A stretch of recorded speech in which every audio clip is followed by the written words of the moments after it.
Listo. Ya estamos grabando. Bien. Bienvenidos a esta asignatura de estadística aplicada. Ustedes que forman parte del programa, en este caso, de especialidad y de un programa de maestría en Intel, con esta asignatura de estadística aplicada. Vamos a iniciar con esta pequeña frase que vemos aquí debajo. En la unidad 1 vamos a estar tratando todo lo correspondiente a lo que son los conceptos y la introducción de la estadística. Específicamente nos estaremos enfocando entre esta unidad, en la unidad 1, 2 y 3, nos vamos a estar enfocando al área de la estadística descriptiva. Ya para las demás unidades, nos vamos a estar enfocando a la parte de la estadística inferencial, como veremos más adelante. E iniciaremos con este pequeño párrafo que vemos aquí debajo. El análisis estadístico nos provee un conjunto de principios y procedimientos para manipular, resumir e investigar datos con el fin de obtener información útil en la toma de decisiones. Bien, cuando realizamos un análisis estadístico, hacemos uso de un conjunto de técnicas y de procedimientos que nos facilita la ciencia de la estadística para nosotros poder obtener información a partir de un conjunto de datos, poder obtener información y a partir de esa información entonces poder tomar decisiones oportunas y que sean obviamente orientadas a la solución de un problema. Bien. Entonces, comenzando, vamos a ver a qué nos referimos con estadística. Bien, lo primero es ¿para qué sirve la estadística? Pues la estadística no es más que una ciencia que se ocupa en general de los fenómenos observables. La estadística en sí se basa en estudiar los fenómenos observables. Bien, aquellos fenómenos que no podemos observar o que no podemos ni siquiera percibirlos, pues obviamente estos podrían estar siendo estudiados por otras ciencias, pero no por la estadística. La estadística se desarrolla observando hechos, formulando leyes que lo explican y realizando experimentos para validar o rechazar dichas leyes. En estadística no solamente analizamos los datos, sino también que se llevan a cabo experimentos, pues para poder contrastar una hipótesis o para poder confirmar una hipótesis o una ley. Los modelos que crea la ciencia son de tipo determinista o aleatorio estocástico. Cuando decimos de tipo determinista es porque son hechos que fueron modelos que fueron llevados a cabo y que se crearon a partir de un experimento, es decir, de la realización y de la observación de un tipo de experimento. La estadística como tal se utiliza como tecnología al servicio de las ciencias, tanto donde la variabilidad y la incertidumbre forman parte de su naturaleza. Esto es importante que ustedes lo tengan en cuenta. La estadística es una ciencia, así como las demás. Bien, pero esta es una ciencia que está al servicio de otras ciencias, está al servicio de las demás ciencias.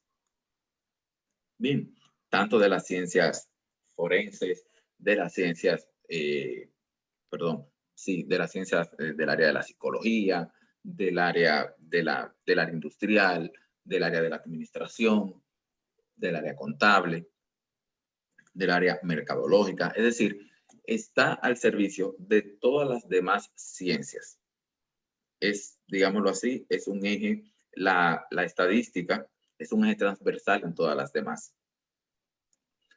Dice Deming, no hay conocimiento que pueda contribuir tanto a mejorar la calidad, productividad y competitividad de una empresa como lo es el de los métodos estadísticos. Obviamente, para nosotros poder medir y para poder mejorar nuestra productividad y la competitividad de una empresa, pues debemos primero de medir, primero debemos de investigar. cuál es el rendimiento de nuestra productividad y cuál es el tipo, en este caso, de competencia que estamos llevando a cabo en el mercado. Y quiero también conocer cuál es la competencia, cuál es mi competencia en dicha área o en dichos servicios. Pues por lo tanto, toda esta investigación, que en este caso, tanto para el área de productividad pertenece a la ingeniería industrial como para el de competitividad, que tiene que ver el área de mercadeo de una empresa, pues la estadística ayuda en ambos. La productividad para mejorar la calidad del producto al menor precio posible, al menor costo posible, y con lo que tiene que ver con la competitividad, pues cuál es la estrategia mercadológica que estaríamos utilizando o cuál es la estrategia mercadológica más eficiente para poder colocar dicho producto. Bien. Ishikawa, también otro gran científico de la estadística, pues indica que las herramientas estadísticas básicas deben ser conocidas y utilizadas por todo el mundo en una empresa, desde la alta gerencia hasta los operarios de las líneas. Y esto obviamente bastante claro. Desde la gerencia, que quienes son los tomadores de decisiones, hasta los operarios, que son los que manejan el producto.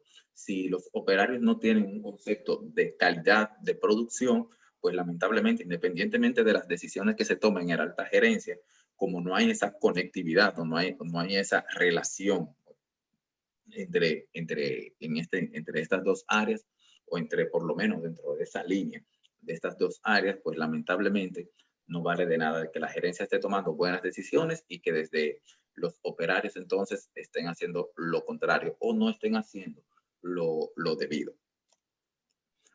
Hay diferentes definiciones de estadística. Bien, todo depende desde el punto de vista, en este caso, que se quiera ver. Cuando hablamos de la estadística, como les mencioné, la estadística es una ciencia, perfecto.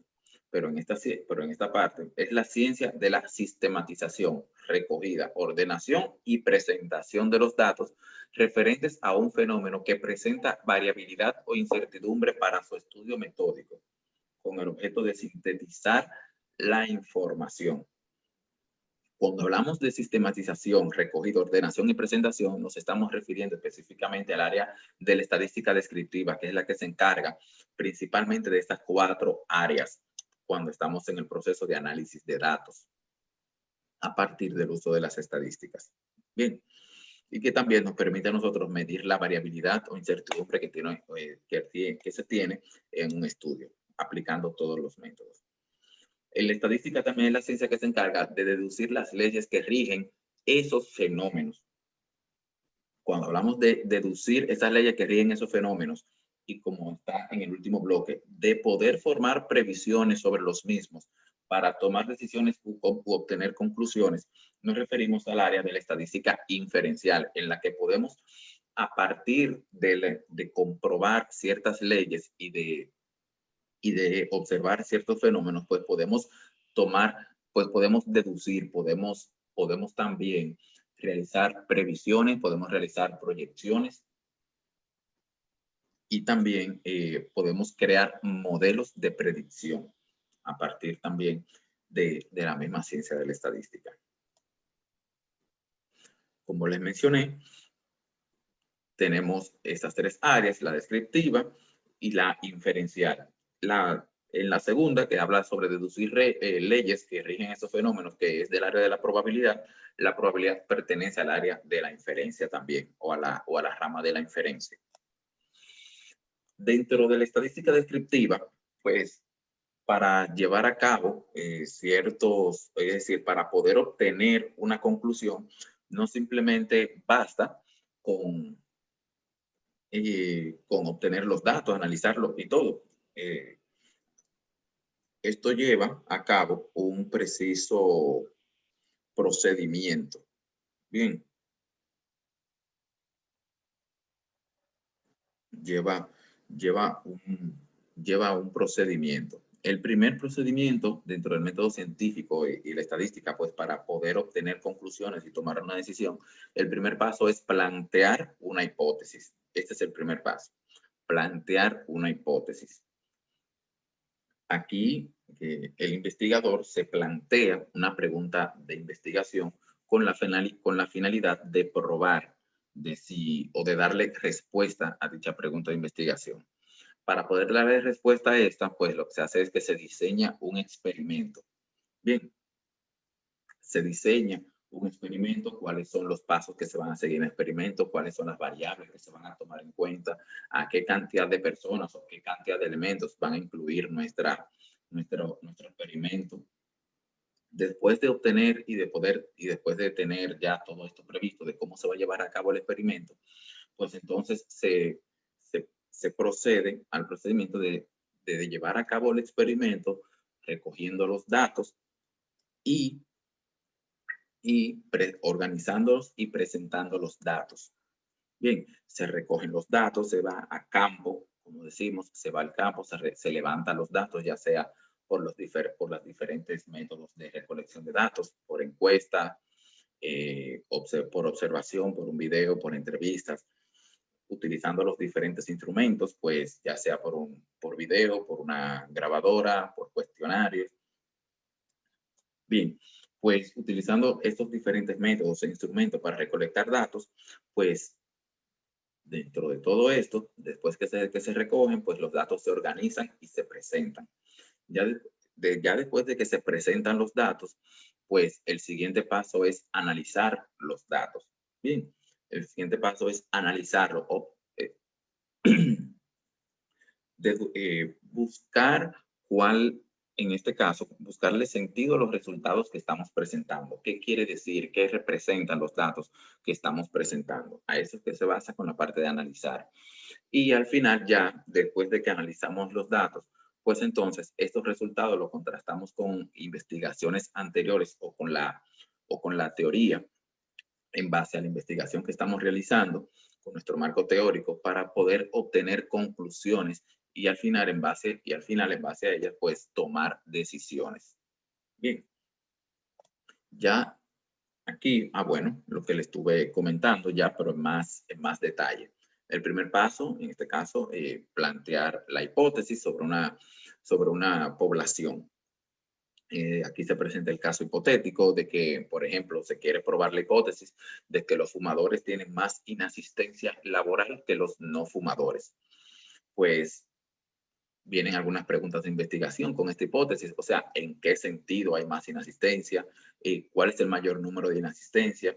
¿Cuál es el tiempo promedio que tardan estas personas? Es decir, ¿cuál es la cantidad de días promedio que estas personas faltan, ya sea en una semana o en un mes o en el año?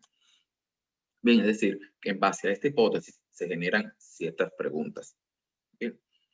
Después tenemos la parte de decidir qué datos recoger. Para eso viene, por eso tenemos aquí el diseño de experimentos. En este caso, lo primero es determinar cuáles son los individuos que van a pertenecer al estudio, es decir, cómo va a estar conformada mi muestra. Estaría conformada en el caso hipotético por los fumadores y los no fumadores en edad laboral. ¿Cuáles van a ser los criterios de exclusión? Es decir, cuáles son las personas que sí estarían habilitadas para participar en dicho estudio, cuáles no, cuáles son esas características que hacen que una persona no sea elegible para formar parte del estudio, cuáles son los datos que se van a recoger, es decir, cuáles son las variables que vamos a estar indagando, cuáles son esas características dentro de esa muestra, cuáles son los datos que se van a estar recogiendo según el tipo de muestreo, ya sea estratificado o sistemático. Eso ustedes lo van a ver más adelante. En otra asignatura, tienen una asignatura ustedes que tienen que ver con el muestreo, ustedes van a ver eso ya en más detalle. Pasamos entonces ya a resumir los datos obtenidos, a describirlos, es decir, en este caso ya empezamos a indicar y a dar ciertas pinceladas sobre los resultados. ¿Cuál es el porcentaje de inasistencia de los fumadores según su sexo? ¿Cuál es el tiempo promedio de inasistencia en los fumadores y de los no fumadores? ¿Cuáles son los diferentes gráficos que podemos presentar? Todo esto. Después, el siguiente paso es el de realizar una inferencia sobre la población. Y en este caso, cuando hablamos de inferencia, como les mencioné, pues es inferir. En este caso es, como les digo, es es Como presentar, extrapolar, ¿no? Sería no, como extrapolar, ¿no? sería como extrapolar, más o menos, iría por ahí. Cuando hablamos de inferir, hablamos de generalizar. Esa es la palabra que estaba buscando. Estamos hablando de generalizar, es decir, a partir de los resultados que obtenemos en nuestra muestra, pues podemos generalizar estos resultados hacia la población. Por ejemplo, si estudiáramos una pequeña muestra de fumadores y de no fumadores, y según los resultados que obtuvimos o que obtuviéramos, pues podemos, por ejemplo, realizar esta inferencia o generalizar y decir que los fumadores tienen una inasistencia de al menos 10 días al año en promedio, más que los no fumadores. Es decir, yo no estudié a todos los fumadores, yo estudié a una parte de ellos. Pues con la realización con las técnicas de la inferencia estadística, pues yo puedo generalizar hacia la población. Es la misma técnica que se utilizan en las encuestas, tanto de carácter político como de carácter mercadológico, en el que ustedes investigan, en el que se investiga a una parte de la población, a una muestra, y al final con estos resultados, pues entonces lo que se hace es que se infiere estos resultados en la población o se generaliza en la población. Y se dice que la población de cierto, por ejemplo, si la investigación se realizó o mi muestra estuvo compuesta por personas de 18 a 30 años de edad, pues entonces yo puedo generalizar mis resultados hacia ese grupo de la población de 18 a 30 años de edad. Puedo generalizar y decir que ese grupo de la población se comporta de cierta manera. Bien, esto se puede realizar con la inferencia. Y obviamente todo esto se realiza a partir de cuantificar los intervalos de confianza de la diferencia que tienen que ver con los niveles de confianza y los niveles de significancia del contraste que estemos utilizando.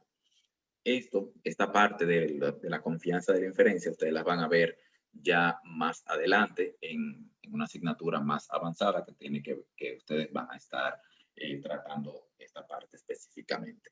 Bien, habrán nosotros vamos a dar en esta asignatura, nos vamos a enfocar principalmente en la estadística descriptiva, ese va a ser nuestro principal enfoque, y vamos a dar unas pinceladas, bien, sobre la estadística inferencial, específicamente con lo que tiene que ver con el área de probabilidades. Bien. Ya con la parte de la inferencia, de proyección, de estimación y de creación de modelos, ya eso ustedes lo van a ver en otras asignaturas.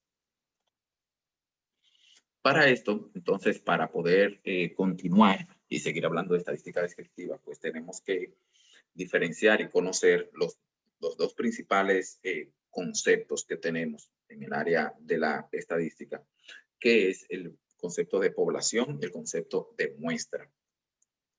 Cuando hablamos de población, nos referimos al conjunto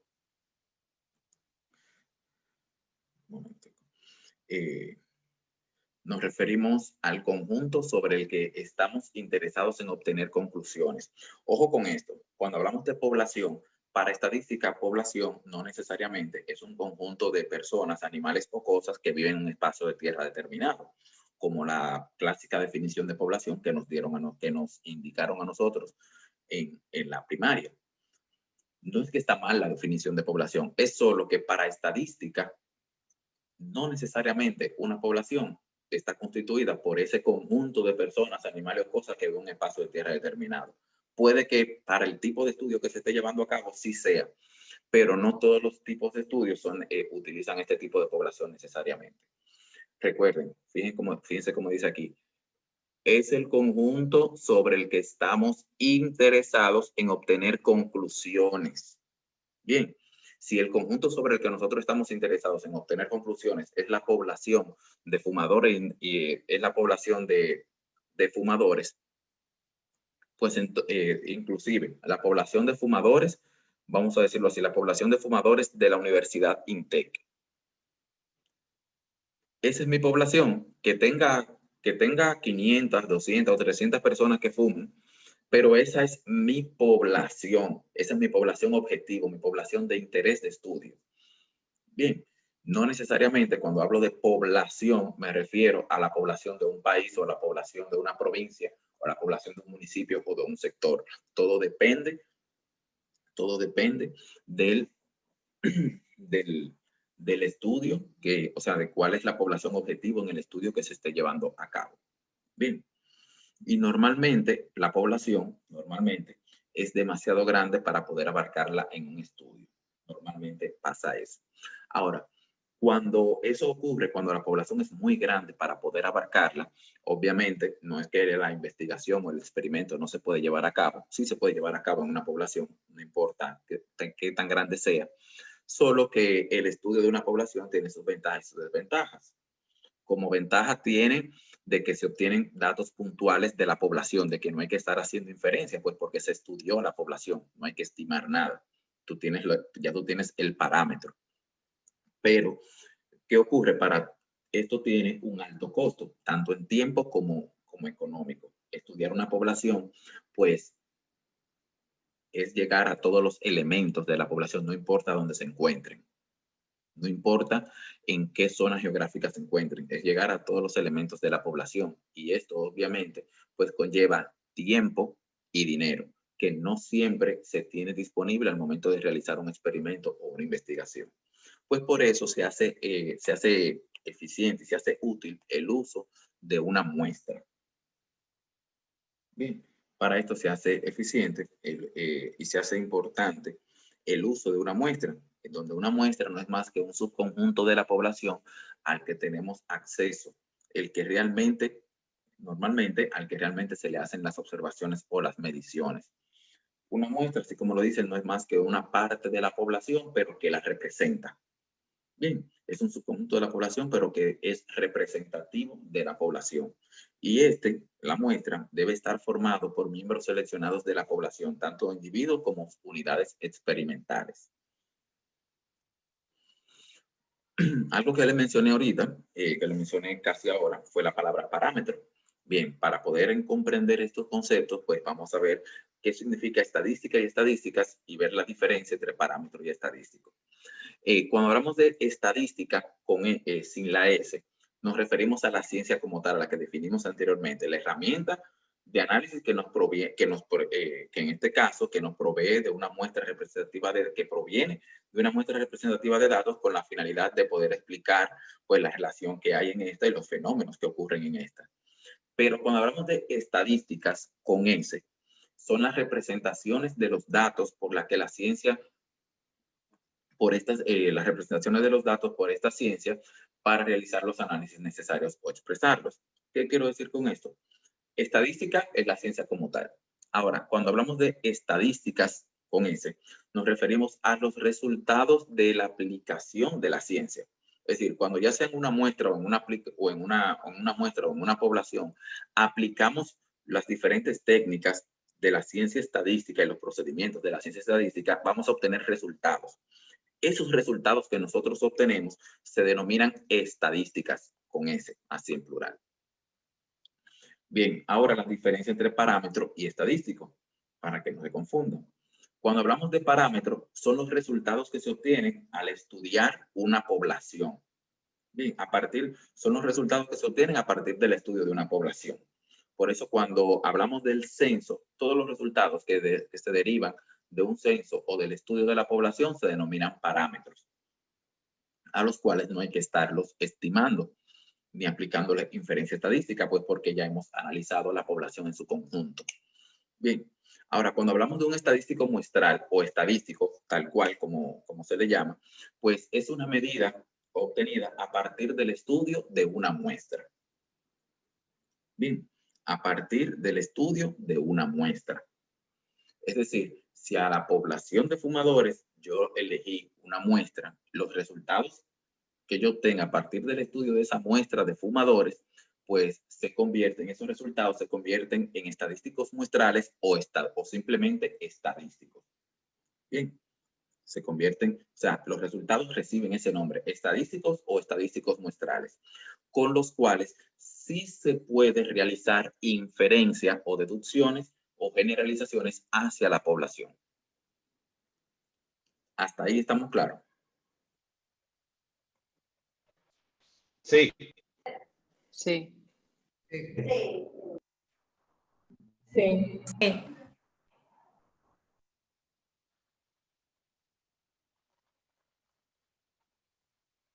Ok.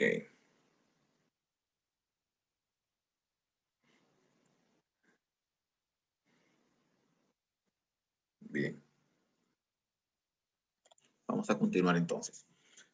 Una característica, digámoslo así, otro elemento importante dentro de la estadística,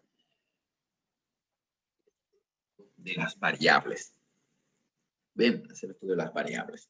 Cuando hablamos de variables nos referimos a una característica observable que varía entre los diferentes individuos de una población.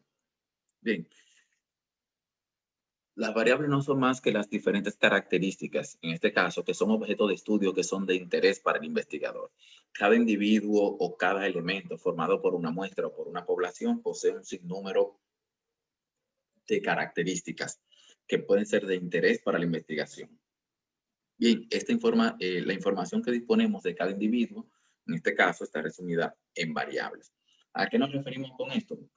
Con variables, por ejemplo, puede ser el tipo de sangre, el nivel de felicidad, el nivel de satisfacción, el nivel de coeficiente intelectual que tenga una persona, el color favorito, la estatura, el peso, la edad, el sexo, el número de hijos, el nivel socioeconómico al que pertenece, que tiene esta persona o al que pertenece esta persona. Es decir, si trabaja, sí o no, el tipo de trabajo, qué función desempeña, cuánto gana, cuáles sus gastos, sus preferencias, es decir, tipo de música favorita. Todo esto constituyen variables, ya sea en el individuo o en el elemento que forme parte de la muestra. Todas las variables que yo mencioné fueron parte, por ejemplo, para individuos, para personas. Pero si usted tuviera, por ejemplo, un conjunto de muestras que sea, por ejemplo, por decir algo, de edificios, bien, de edificios habitacionales, pues entonces las diferentes variables serían cuál es la cantidad de metros cuadrados que tiene el edificio cuántas viviendas posee, cuáles son los metros cuadrados que tienen las habitaciones, qué cantidad de habitaciones tienen los apartamentos de ese edificio. ¿Entiende? Es decir, cuáles son los servicios que posee este edificio, cuál es el consumo de energía del edificio. Es decir, tiene un sinnúmero de variables también. O sea, que las variables no solamente lo vean por el lado de las personas, sino que también lo pueden ver por el lado de cualquier elemento o animal o cosa, digámoslo así, que sea objeto de estudio. Ahora, las variables, estas se clasifican en diferentes tipos. Bien, las variables se clasifican en diferentes tipos. Tenemos el tipo de variables cualitativas en la que este tipo de variable no se puede asociar a valores numéricos. Es decir, las características que son medibles o que son, en este caso, que los diferentes valores que este tipo de variable puede asumir, pues son características no medibles. Bien, o no cuantificables. Perdón, sí pueden ser cuantificables, pero que los resultados son características, son cualidades, no son valores que estén asociadas naturalmente a un número. Es decir, no se pueden realizar operaciones algebraicas con ellos. A eso nos referimos con variables cualitativas. Por ejemplo, dentro de las variables cualitativas, estas se pueden clasificar en este caso no clasificarse, sino una escala de medición.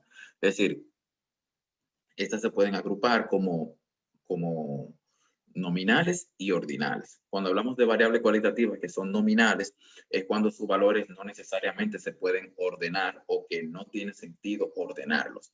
Por ejemplo, el sexo, el que yo coloque en un reporte el sexo femenino primero que el masculino, no quiere decir que el femenino es más importante que el masculino. O porque yo coloque el masculino primero que el femenino, no quiere decir que hay un grado de importancia en el orden que yo lo coloque. Es decir, no hay ningún sentido en sí en el orden en el que yo coloque los diferentes valores que pueda asumir esta variable, como la religión, el tipo de sangre, sexo, el fumar sí o no, si la persona trabaja o no. Bien, qué carrera estudia, cuál es tu nacionalidad. Es decir, no hay ningún criterio para ordenarlo. Normalmente el criterio para ordenarlo que se utiliza es de orden ascendente o descendente, simplemente, pero no porque haya un orden de prioridad sobre una de las características sobre el otro. A diferencia de las que son ordinales. en la que estas subvalores sí se deben ordenar, sí se pueden ordenar según una jerarquía, pues porque siguen un orden jerárquico natural, como la intensidad del dolor, el nivel de estudios, el grado de satisfacción, la mejoría en un tratamiento. Bien, nivel de coeficiente intelectual, es decir, este tipo de variable, aunque no necesariamente se mida de forma numérica, pero los valores que asume la variable sí tienen un orden jerárquico, un orden natural. Bien, entonces para este tipo de datos, pues estos se consideran como variables cualitativas. Tenemos también entonces tenemos la otra cara de la moneda, que son las variables cuantitativas. Este tipo de variables sí están asociadas a un valor numérico, en las que sí se hace sentido realizar operaciones algebraicas con ellos. Dentro de estas tenemos las discretas y las continuas. Las discretas son aquellas que toman valores enteros, dígase número de hijos, el número de cigarrillos, el número de cumpleaños. Bien, número de hermanos, cantidad de manzanas, cantidad de artículos vendidos, cantidad de artículos producidos, cantidad de anuncios colocados, ya sea en la prensa, o en la prensa escrita, o en la prensa radial, o en la prensa televisiva. Bien, este tipo de variable cuantitativa discreta, solamente asume valores enteros que no pueden ser, ojo, las discretas son valores que no pueden ser fraccionados, por eso dice valores enteros.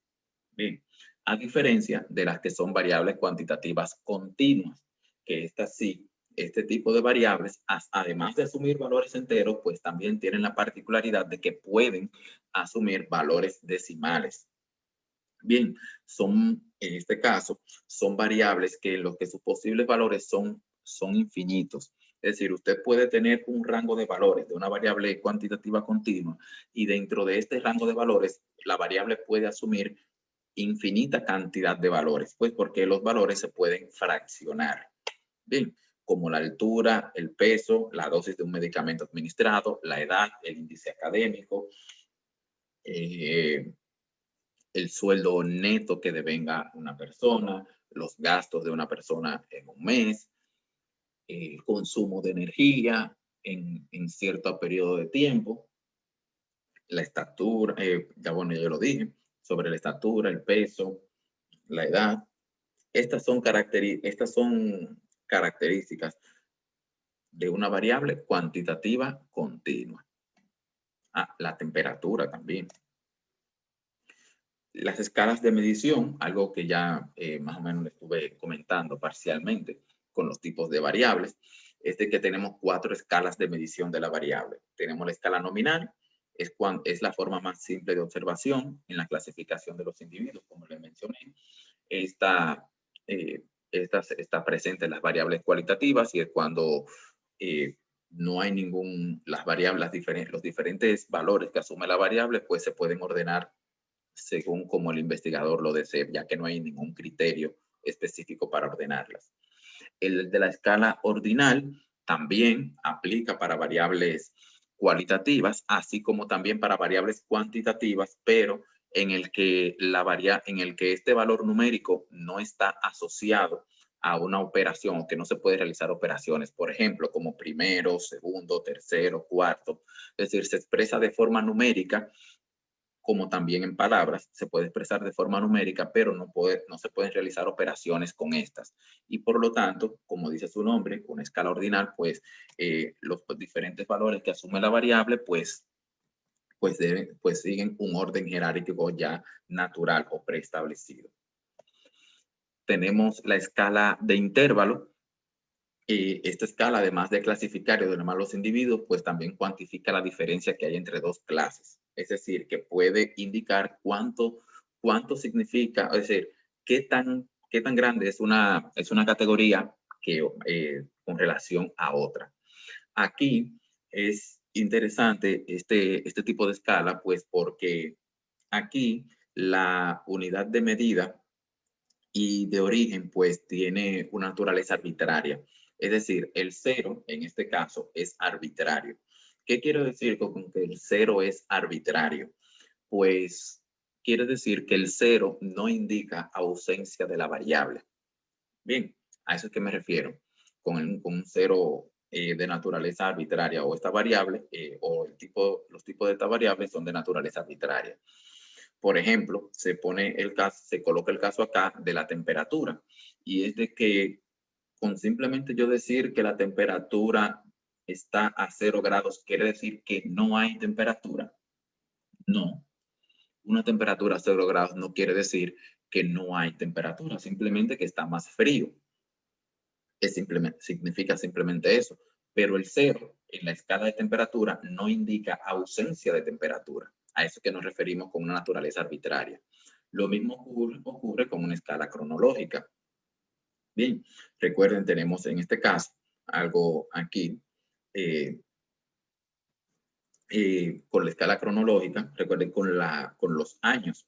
Recuerden, tenemos el año antes de Cristo y el año después de Cristo. No quiere decir que el año 0 no existía nada o no había año. No quiere decir que no había año, que no había tiempo o que no existía nada en el mundo. Bien, o no quiere decir que el mundo inició en el año 0 o en el año 1. A eso es que nos referimos.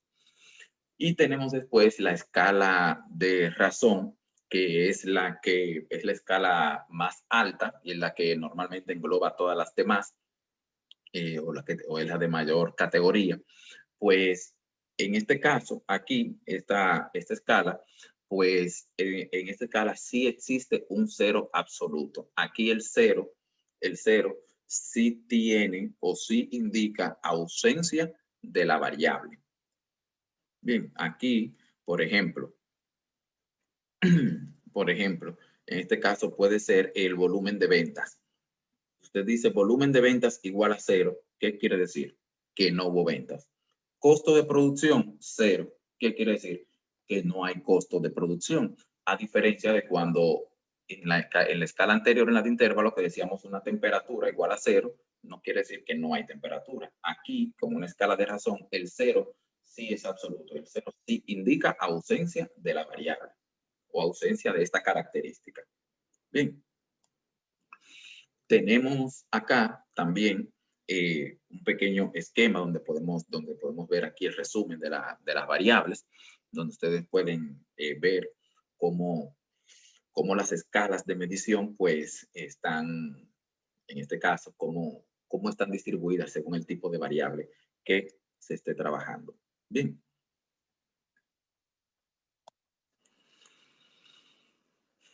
Cuando algo muy importante en la parte ya de cuando se están trabajando con los datos, es de que cuando se está levantando los datos de las variables, pues al momento de recolectar las variables, pues es ideal de que las variables se les asigne un código, ya sea en el software o en el programa de procesamiento de datos que estemos utilizando, de manera que sea mucho más fácil procesar esta información o ingresarla a la plataforma. Por eso es bueno que al codificarla también se le asignen etiquetas a estos valores, es decir, a esta codificación, para recordar qué significan estos códigos numéricos. Normalmente cuando se ingresan los datos en un software, ustedes saben que tenemos, por ejemplo, para el sexo, que es una variable cualitativa en el que los códigos pueden ser arbitrarios, como 0 y 1 o 1 y 2 se le pueden agregar, pero en este caso, muchas veces, dependiendo de la numeración o el código que usted elija, 0 y 1 o 1 y 2, pues usted le agrega a cada código cuál es la etiqueta a la que corresponde ese código, ya sea hombre o sea, en este caso, mujer o masculino o femenino. De manera que al momento de cuando se estén ingresando los datos en el software, no se escriba necesariamente la palabra completa de la característica medible, ya sea, por ejemplo, la palabra hombre o la palabra mujer, ya que los software de análisis de datos son muy sensibles a los cambios en las palabras. Si usted inició, por ejemplo, como está acá, la palabra, por ejemplo, hombre, es decir, en el primer individuo que usted consultó fue un hombre, y dice sexo, hombre, y coloca hombre, pero con la H mayúscula. Pero el segundo individuo u otro encuestador, cuando está ingresando los datos del encuestado que está en ese momento, pues es un hombre también y coloca hombre pero con la H minúscula, para el software son dos características totalmente diferentes. Es decir, es sensible a las letras mayúsculas y minúsculas. Por eso es ideal para mantener la coherencia y para evitar, digamos así, retrasos en el trabajo de análisis de los datos, o por lo menos hacer la menor limpieza o gastar menos tiempo en la limpieza de los datos, pues lo ideal es codificar la información que se va a introducir al software de los datos. Por eso por eso esta parte, en la parte de las variables, es ideal codificar las variables al momento de ingresar estos datos a un software. Bien, normalmente el sexo se codifica como 0 y 1 o 1 y 2. Y se puede aplicar de manera indistinta. Tanto el código 0 puede ser para hombre como 1 para mujer o viceversa. El 0 para mujer y el 1 para hombre. Es de forma indistinta. Recuerden que la variable es cualitativa nominal. Bien, la raza, en este caso,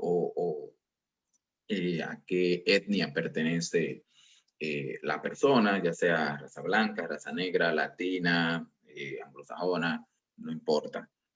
El nivel de felicidad, en este caso es una variable ordinal.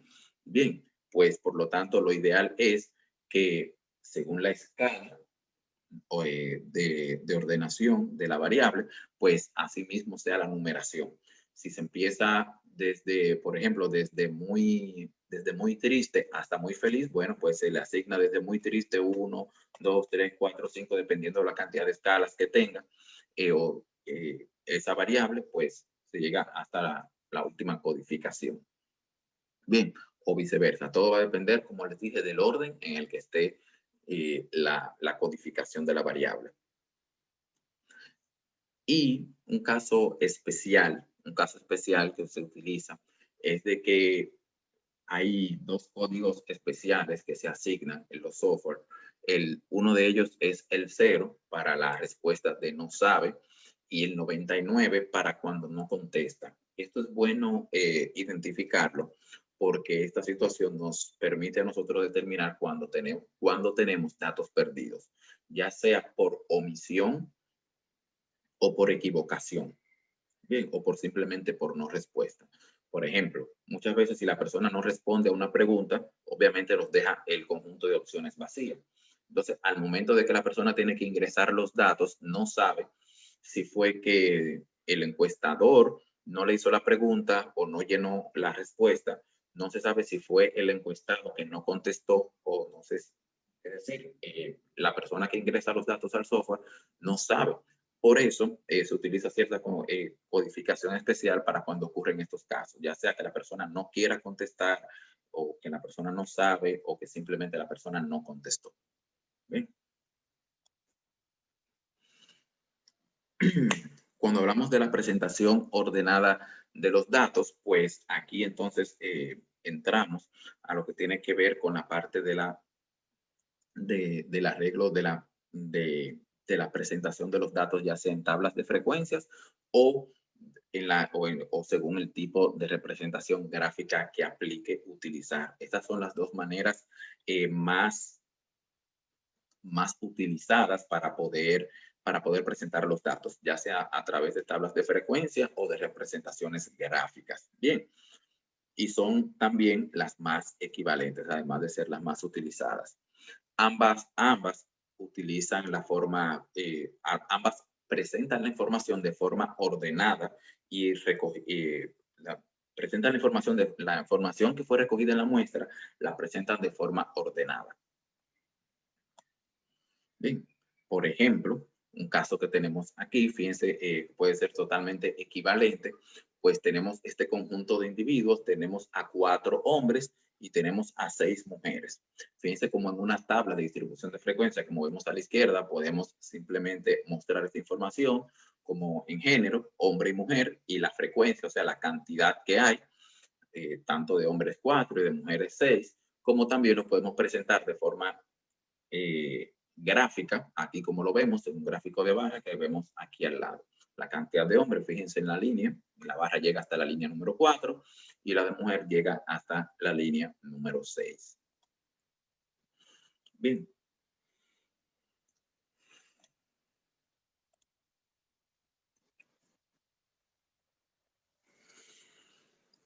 Cuando necesariamente se recogen los datos cuando se está en el campo, cuando se están recogiendo los datos no necesariamente se recogen de forma ordenada. Es decir, los datos se recogen de en la forma en la que se presenten o en la forma en la que simplemente se llegue al individuo.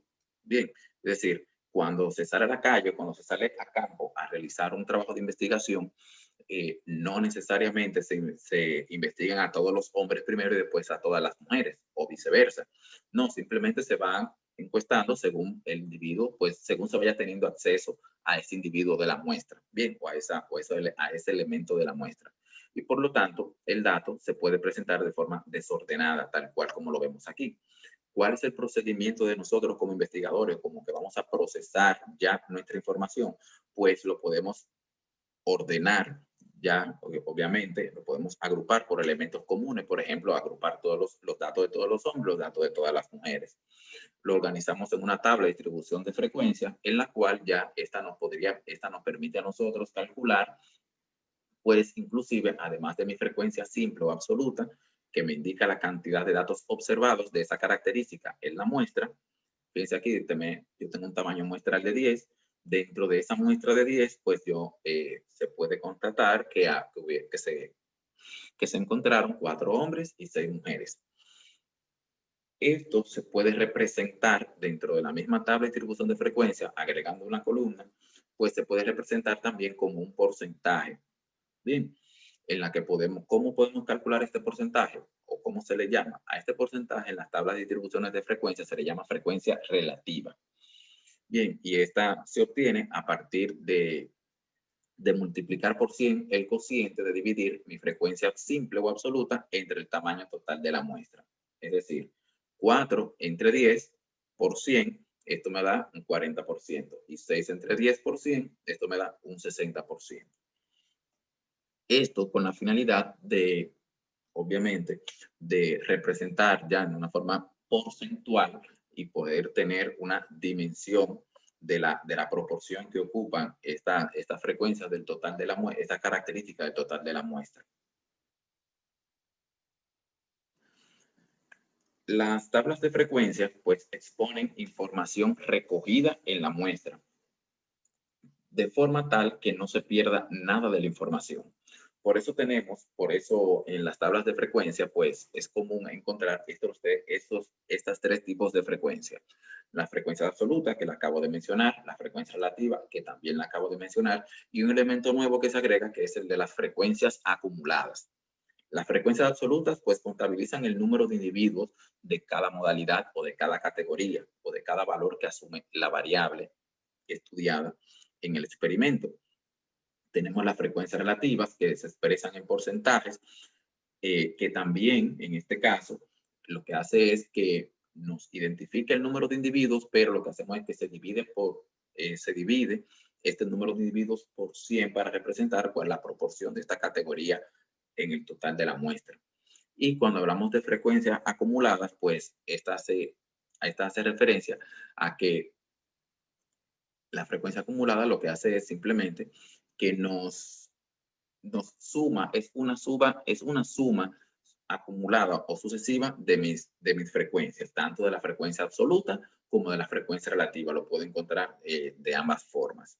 Bien, y algo importante, y es de que solamente tiene sentido calcularla en las variables que son ordinales y que son numéricas. En las variables que son nominales no tiene sentido calcular frecuencias acumuladas. Algo que ustedes van a estar viendo comúnmente cuando estén utilizando un software, principalmente estas son salidas de SPSS, pero también ustedes lo van a estar viendo en salidas de SAS, lo van a estar viendo cuando estén viendo el software R, van a estar viendo salidas parecidas a este, en el que ustedes van a estar encontrando, ustedes van a ver porcentaje acumulado. Bien, ustedes van a estar encontrándose con esta columna de porcentaje acumulado. ¿Qué representa este porcentaje de columna, este porcentaje acumulado, esta columna? Pues si se fijan, es una suma acumulativa de los porcentajes, o en este caso, de las frecuencias relativas que se presentan de cada categoría. Bien, por ejemplo, fíjense que para la primera categoría, que es 0, en este caso el número de hijos de los que no tienen hijos representan un 27.8%. Bien, como no hay una categoría anterior, pues el porcentaje acumulado es el mismo. Ahora, cuando pasamos a la categoría o al grupo de familias que tiene un solo hijo, bien, tenemos un porcentaje de 19.6, pero que combinado con la categoría anterior, 27.8, tenemos un porcentaje acumulado de 44.7. Y esto quiere decir, entonces, esto representa que el 44.7% de las familias tiene un hijo o menos. Pero vamos a ver la categoría que tienen 2 hijos. En la categoría que tienen 2 hijos, tienen un porcentaje acumulado de 69.5. Esto quiere decir que el 69.5% de las familias tienen 2 hijos o menos, o está compuesta por 2 hijos o menos. Y así sucesivamente, hasta ustedes inclusive poder notar acá, en el que casi el 96% aquí, donde está la de 5, que tiene un 95.8, por eso les digo, casi un 96% de las familias está compuesta por 5 hijos o menos. Es decir, se le puede dar esa interpretación. Lo mismo pasa con esta columna, con esta tabla que tenemos aquí, en donde vemos que el 89% de las personas se sienten bastante felices o muy felices. Es decir, yo puedo interpretarlo también de esa forma, el dato del porcentaje acumulado. Bien. ¿Alguna duda hasta aquí, hasta este punto? Solo para confirmar, el porcentaje válido es el porcentaje excluyendo a los perdidos y a los no contestan. Exactamente. ¿Qué pasa? Tenemos aquí, fíjate, tanto en ambas tablas, pues tenemos un porcentaje, tenemos una mínima cantidad de casos de personas que no contestaron. Bien, entonces, como no contestaron, como esa cantidad de personas no contestó, fíjate que en la primera columna que dice porcentaje, obviamente este porcentaje se basa en el total de los 1.517 personas, tanto en ambas tablas, en mi total de 1.517 personas. Pero para fines de análisis, de esas 1.517 personas, hay 13 que no contestaron cómo se sienten, cuál es su nivel de felicidad. Pues por lo tanto, este porcentaje de aquí no sería representativa de las 1.517 personas. Por eso esta tabla, por eso esta columna que dicen porcentaje válido, pues se basa en el total de personas que sí respondieron a la pregunta. Es decir, a las 1.504 personas que sí respondieron. Por Sí. eso es que le dicen porcentaje válido. Gracias. Ok. Como les mencioné, estas son salidas del software de SPSS, pero también hay otros software que tienen este tipo de salida. Bien. Más adelante vamos a estar viendo elementos de cómo calcular cuantiles. Bien, muy útiles para estas tablas y estos porcentajes acumulados son muy útiles para calcular cuantiles, que lo vamos a estar viendo ya más adelante. Por ejemplo, como les mencioné, ¿qué porcentaje de individuos tiene menos de 3 hijos?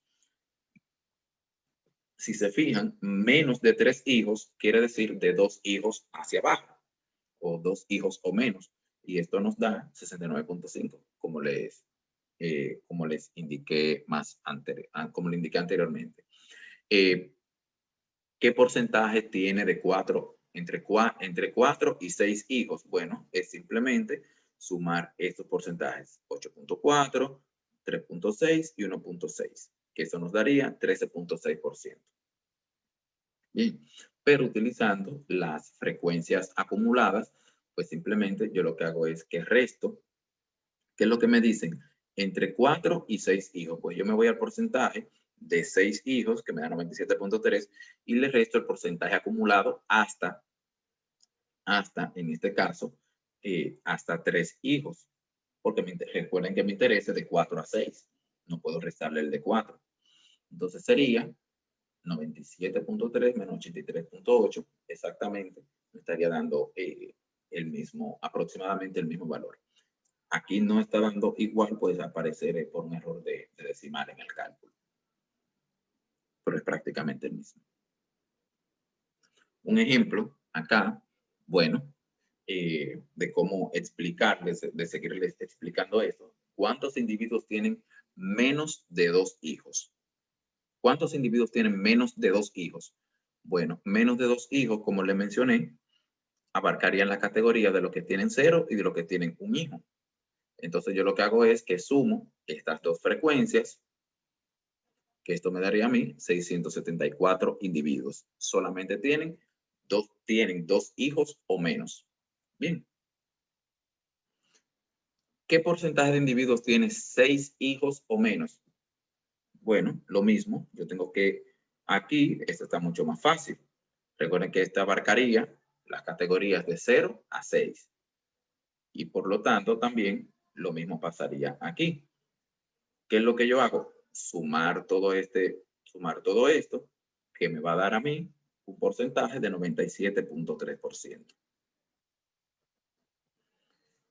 ¿Cuál es la cantidad de hijos de que por lo menos el 50% de la población tiene una cantidad inferior o igual? Es decir, yo quiero saber el 50% de los encuestados, ¿qué cantidad de hijos tienen? Bien. Como lo que me están pidiendo es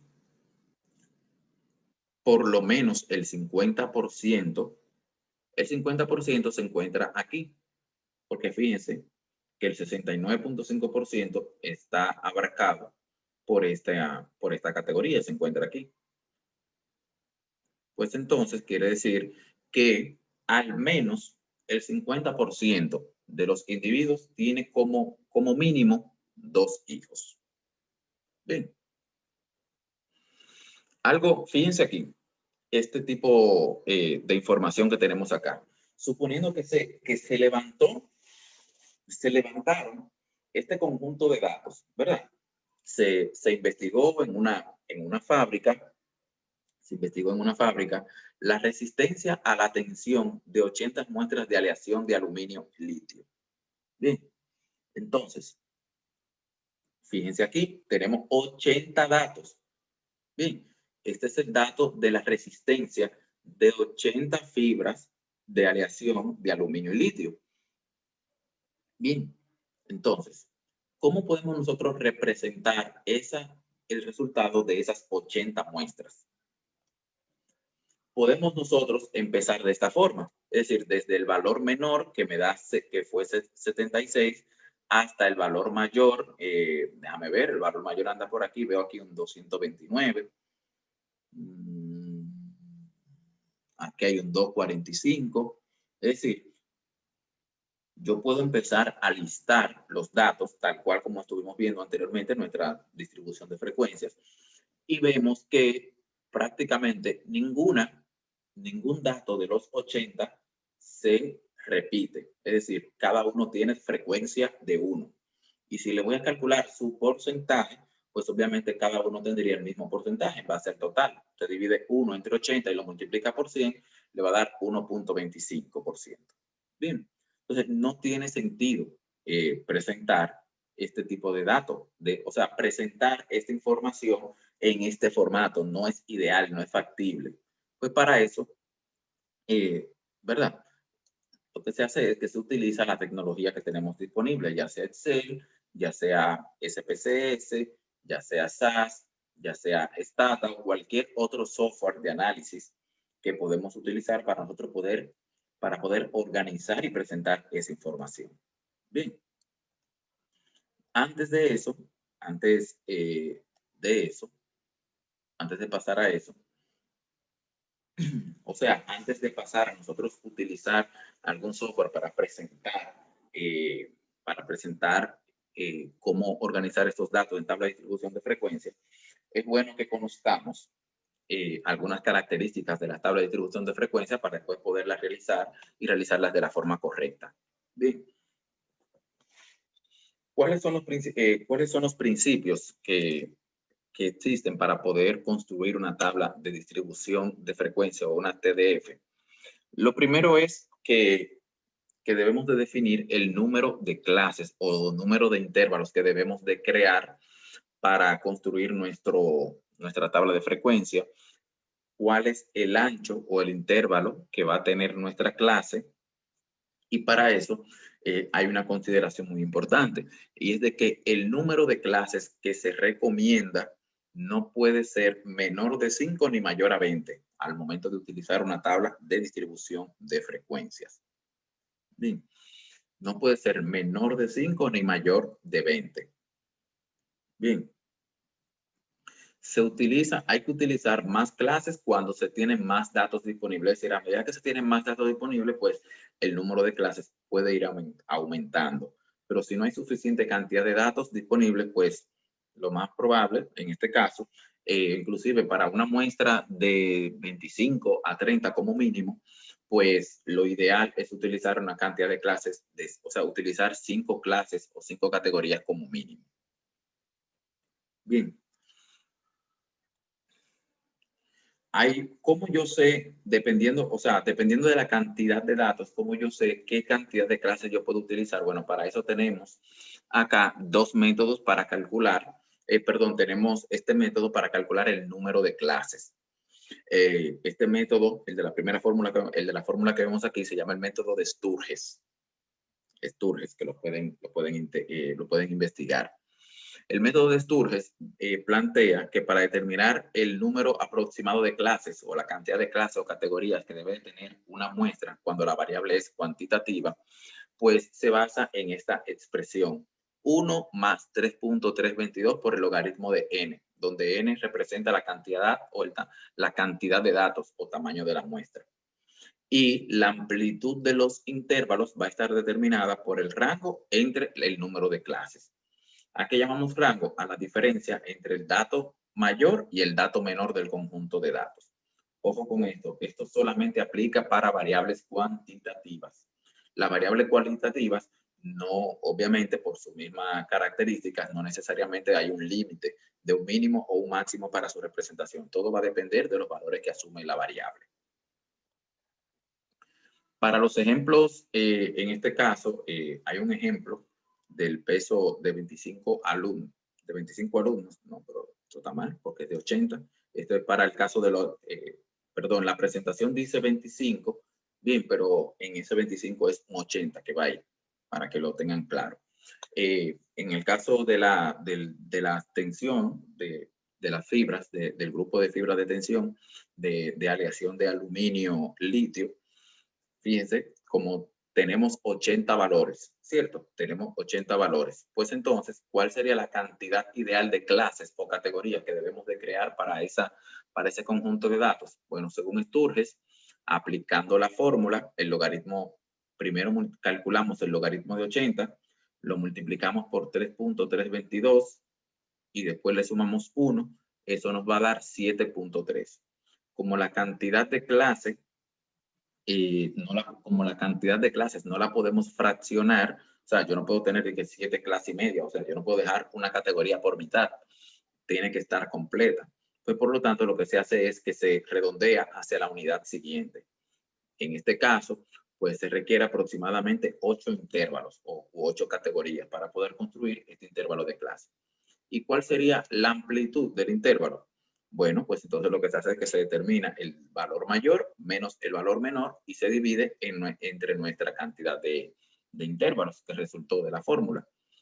245 menos 76 es igual a 7.3. Esto nos da a nosotros una amplitud de 23.15. Es decir, podemos utilizar aproximadamente una amplitud o un rango, una amplitud de intervalo o de 23 a 24 unidades. O sea, podemos utilizar tanto 23 como 24, que sería la amplitud ideal para poder construir nuestra distribución de frecuencias, y esto nos llevaría a nosotros a construir 8 intervalos de 8 clases u 8 intervalos de clases. Y quedaría de esta forma. ¿Cómo podemos llegar aquí? Es decir, cómo de estos 80 valores, pues llegamos acá, a esta tabla que tenemos aquí. Fácil. El valor menor, dijimos aquí, ¿verdad? Vamos a ver algo. 91, 22, 24. Bien. ¿Cómo llegamos aquí? Vamos a ver atrás. Aquí. Lo primero es, como los datos están desorganizados, lo primero es ordenarlos de menor a mayor. Bien, lo primero es ordenar estos datos de menor a mayor. El dato menor dijimos que era 76.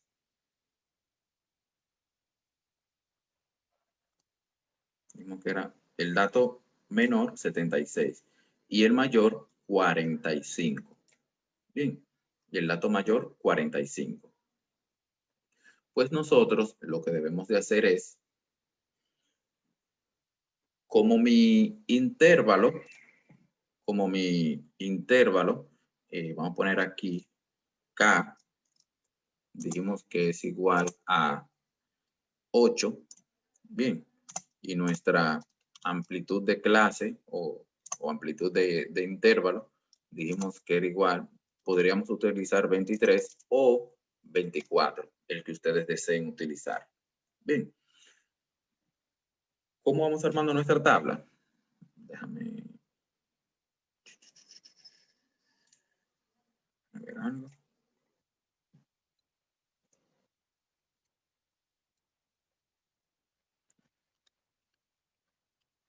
A ver algo aquí. Vamos a ver si el mouse me ayuda. Iniciamos con 76, que es la observación menor. Bien. Nuestro intervalo de clase, como les dije, podríamos utilizar tanto 23 como 24. 76 más 23. ¿Cuánto nos da? ¿Quién me dice? 99. 99. 99, ¿verdad? Pero fíjense que aquí lo que han pasado, tenemos 76 a 99.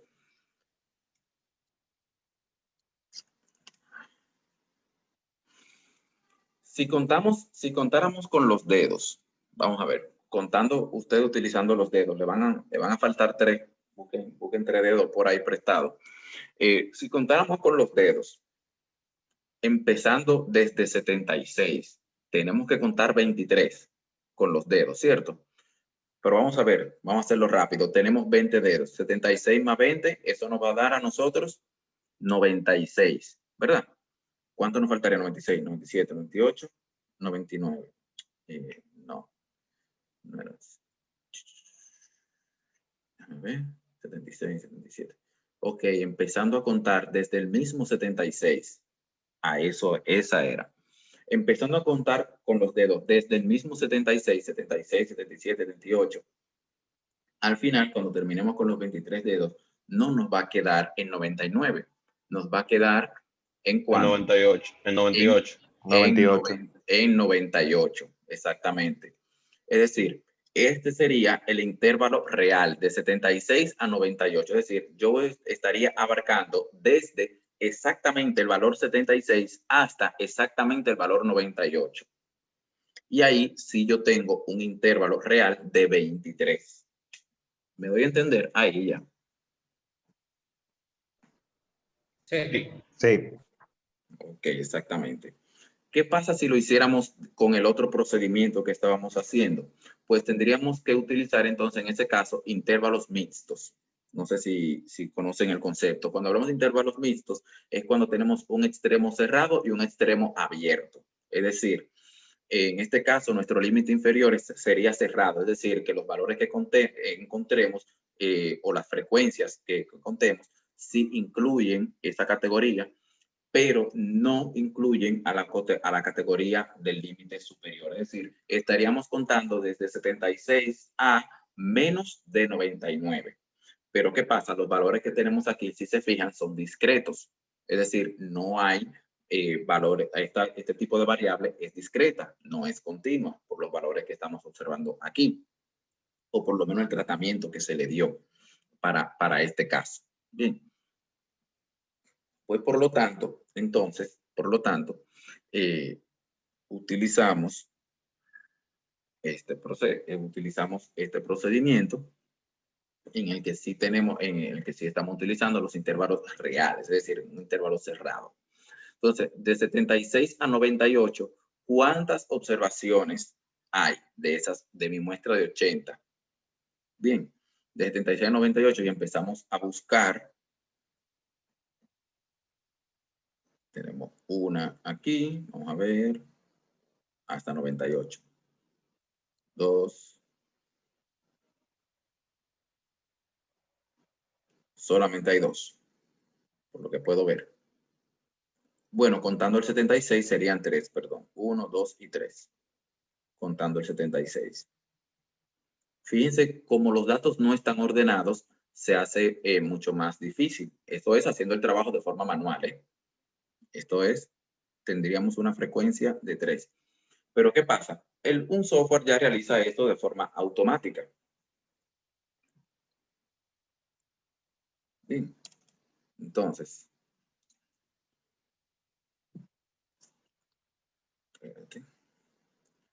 tenemos 3. Vamos a explicarle el otro.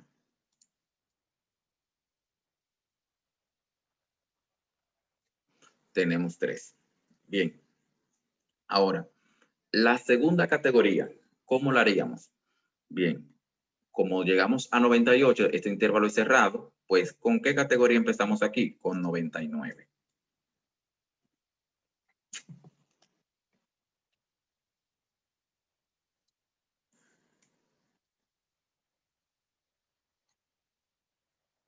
Con 99. Y hacemos el mismo procedimiento. 99 más 23. ¿Cuánto nos daría entonces? Profe, en los dibujos no tiene que torturarse tanto. Usted puede hacerlo como texto y poner los números directamente. Ah, bueno. No, tú ves, yo para no... Pero bien. Pasa que estaba acostumbrado. Yo tenía una tablet y se dañó y lo hacía rápido ahí. Yo tenía una Surface y lo hacía mucho más fácil. Pues no perdía tiempo. Pero bien, entonces, de 99 a ¿cuánto? 122. 121, creo. En este caso sería 121, recuerden, por los límites reales. Bien. Sería de 99 a los 121. Al final, eso tendríamos nosotros, vamos a ver, tenemos que identificar, entonces, cuántas observaciones de 99 a 121 hay.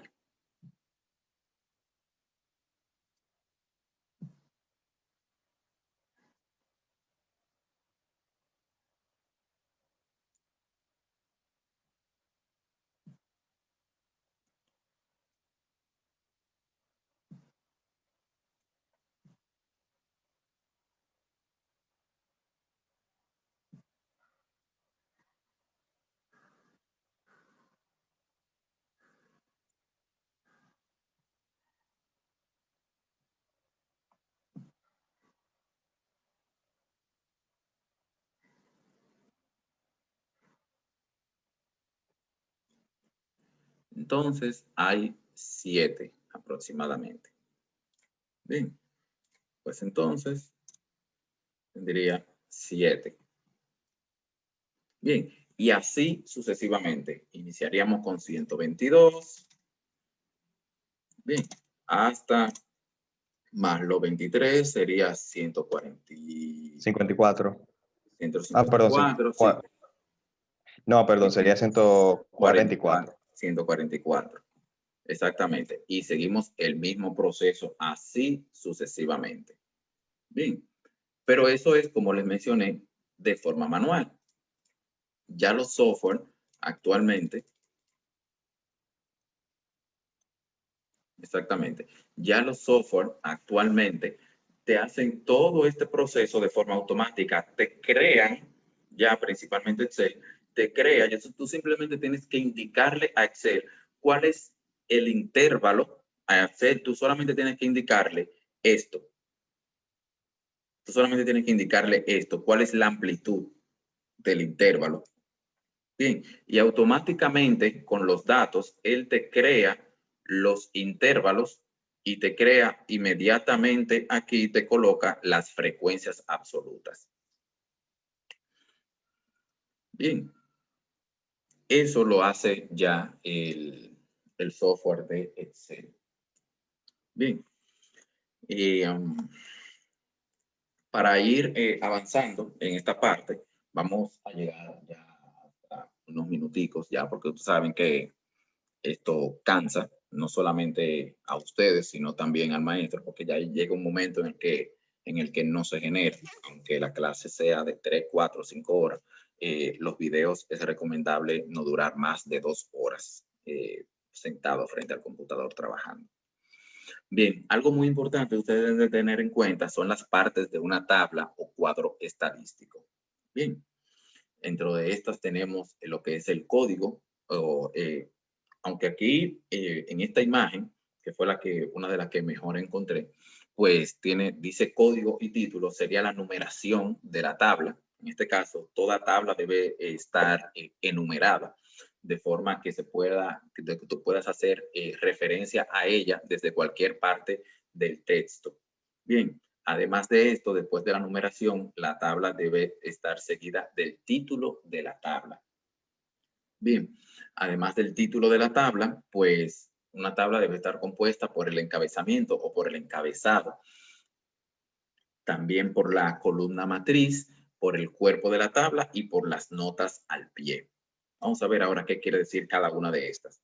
Cuando hablamos del código o número de cuadro, nos referimos a un elemento numérico para poder identificar el cuadro desde el interior de la publicación o desde cualquier parte del texto. Cuando hablamos del título, pues no es más que la inscripción que se coloca después del número del cuadro con el propósito de dar a conocer las variables y las características de él. Es decir, en el título se debe de indicar qué información se está mostrando, cómo se está mostrando, a qué fecha cronológica pertenecen los datos y a qué institución o país pertenecen los datos que se están mostrando. El encabezamiento son las columnas insertadas en la parte superior de la tabla o cuadro, pues que generalmente aparecen ya sea en 1 o 2 niveles. Es decir, en el encabezado se muestra la información que se muestra por columnas. Cuando hablamos de la columna matriz, que es la que vimos a la izquierda, esta que vemos aquí, a la izquierda donde están las fechas, los años, ahí, pues se refiere a los elementos que están localizados en el cuadro en la parte izquierda de la tabla y responden a la primera columna de la tabla, en donde se muestra, pues, donde se muestra principalmente la variable de interés. Algo muy importante es de que todo cuadro o toda tabla estadística debe de tener siempre una columna matriz. Bien, debe tener siempre una columna matriz.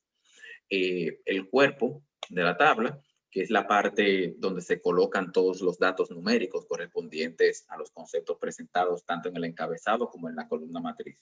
Y ya las notas al pie indican cualquier llamada o anotación, aclaración o señalamiento que se quiera realizar de forma particular sobre la información que se muestra en la tabla, ya sea fuentes, o sea, la fuente donde provienen los datos, quién elaboró la tabla que estamos viendo, alguna nota aclaratoria sobre algún dato en específico que se esté presentando en la tabla. Bien, entonces, esta presentación, como les mencioné, ustedes la tienen ahí ya. Bien, vamos a dejarlo hasta aquí por el día de hoy. Vamos a dejar la presentación hasta aquí en el día de hoy. Para la próxima semana, esta diapositiva, como les mencioné, ya ustedes la tienen. Ya simplemente faltaba poco por ver. Lo que faltaba, déjame ver. Sí, estos son simplemente ya la parte de los gráficos. Bien, lo único que faltaba ya por ver es la parte de los gráficos que tiene la diapositiva. Como les mencioné, pues ustedes tienen ya esta presentación en línea.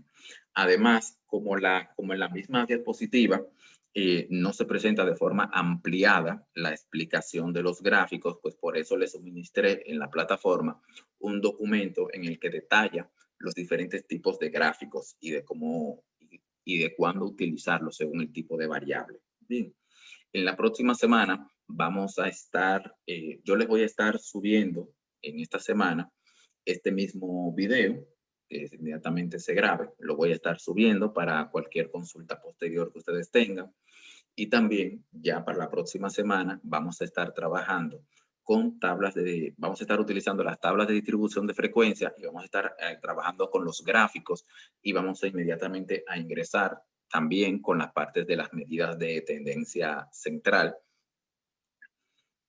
Y vamos a estar utilizando específicamente la herramienta de tablas dinámicas que tiene Microsoft Excel. Perfecto, para que ustedes la empiecen a utilizar. La herramienta de tablas dinámicas. Bien, para que, me imagino que muchos de ustedes tal vez la han utilizado, posiblemente otros no la conozcan. Así que la semana que viene vamos a estar trabajando con tablas dinámicas para realizar tablas de distribución de frecuencia, para construir gráficos y a partir de ella, entonces con esos datos, inmediatamente seguimos con las medidas de tendencia central. Perfecto.